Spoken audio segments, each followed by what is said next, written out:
ঢাকায় গরমের দাপট অব্যাহত রয়েছে। সকালে কিছুটা স্বস্তি থাকলেও দুপুরের পর তাপমাত্রা বেড়ে অস্বস্তি বাড়তে পারে বলে পূর্বাভাস দিয়েছে আবহাওয়া অধিদপ্তর। LME সার্টিফাইড বিশ্বসেরা কপারে তৈরি ওয়ালটন কেবলস, যা আপনার স্থাপনাকে রাখবে সব সময় নিরাপদ। 25 অক্টোবর সকাল 7টা থেকে পরবর্তী 24 ঘন্টার জন্য ঢাকা ও পার্শ্ববর্তী এলাকার আবহাওয়া পূর্বাভাসে এসব তথ্য জানানো হয়।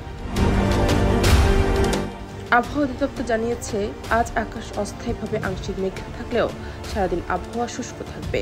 উত্তর ও উত্তর পূর্ব দিক থেকে ঘন্টায় 6 থেকে 12 কিলোমিটার বেগে বাতাস প্রবাহিত হবে। পূর্বাভাস অনুযায়ী আজ সকাল 6টায় ঢাকার তাপমাত্রা রেকর্ড করা হয় 25.0 ডিগ্রি সেলসিয়াস এবং আপেক্ষিক আর্দ্রতা ছিল 88%। গত 24 ঘন্টায় ঢাকায় কোনো বৃষ্টিপাত হয়নি।